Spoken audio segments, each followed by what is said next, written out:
ప్రభుత్వ పాలసీల్లో ప్రపంచ బ్యాంక్ ఉందట. మరి ఉంటది. ప్రభుత్వ పాలసీల్లో ప్రపంచ బ్యాంక్ ఉండకపోతే ప్రజలుంటారా? ఎప్పుడు? చంద్రబాబు నాయుడు గారు ఉన్నప్పుడు. ముఖ్యమంత్రి ఎవరియ్యాల? చంద్రబాబు నాయుడు గారు ఉండంటే ప్రపంచ బ్యాంక్ పదం లేకుండా పనులు గావు. ప్రభుత్వాలు, పాలసీలు చంద్రబాబు నాయుడు గారి ఆధ్వర్యంలో జరుగుతున్నాయంటే దాని వెనక ప్రపంచ బ్యాంక్ ఉంటది. ఎనకనో, పక్కనో, ఎడమో, కుడో.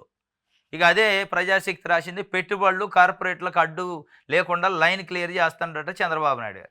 దానికోసం ఒక ముద్దు పేరు పెట్టిండు విజన్ 2047. ఆ విజన్ 2047 ఎవరి కోసం అంటే ప్రజల కోసం కాదు, ప్రపంచ బ్యాంక్ కోసం అని ఇది ప్రజాశక్తి రాసింది. తెలుగుదేశం కూటమి ప్రభుత్వం పాలనలో అన్నింటిలోనూ ప్రపంచ బ్యాంకు విధానాలు గోచరిస్తున్నాయి. స్వర్ణాంధ్ర విజన్ 2047 వివిధ రంగాలపై తీసుకొచ్చిన సుమారు 22 పాలసీల్లో గతంలో ప్రపంచ బ్యాంకు ఏదైతే చెప్పిందో వాటిని మళ్ళీ వేరు రూపాల్లో తిరిగి తెస్తుంది. ప్రభుత్వ రంగాన్ని, ఉద్యోగులను కుదించడం, సంక్షేమాన్ని వదిలేసి యూజర్ ఛార్జీలు వసూలు చేయడం, ఇలాంటి వాటిని కొత్తగా పాలసీలు విజన్ పేరుతో అమలు చేసేందుకు రాష్ట్ర ప్రభుత్వం సన్నద్ధమవుతుంది. రెగ్యులేటరీ కమిషన్లు ప్రైవేటీకరణకు వీలుగా ప్రత్యేక వ్యవస్థలు ఏర్పాటు చేయనున్నారు.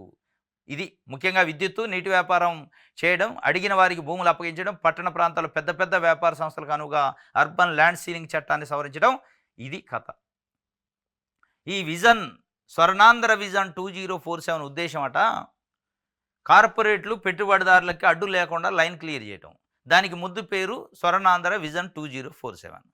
దానికోసం ఏమంటారు, హేతుబద్ధీకరణ, రేషలైజేషను, ఇంకేందో పెట్టి ప్రభుత్వ రంగాన్ని ప్లస్ ఉద్యోగులను కుదించాలి, సంక్షేమాన్ని కుదించాలి, యూజర్ ఛార్జీలు వసూలు చేయాలి, కొత్త పాలసీలు విజన్ పేరుతో అమలు చేసేందుకు ఈ పాలసీలలో ఉన్నది ఇదే. 22 పాలసీలు చంద్రబాబు నాయుడు గారు రిలీజ్ చేసిండు విజన్ 2047తో.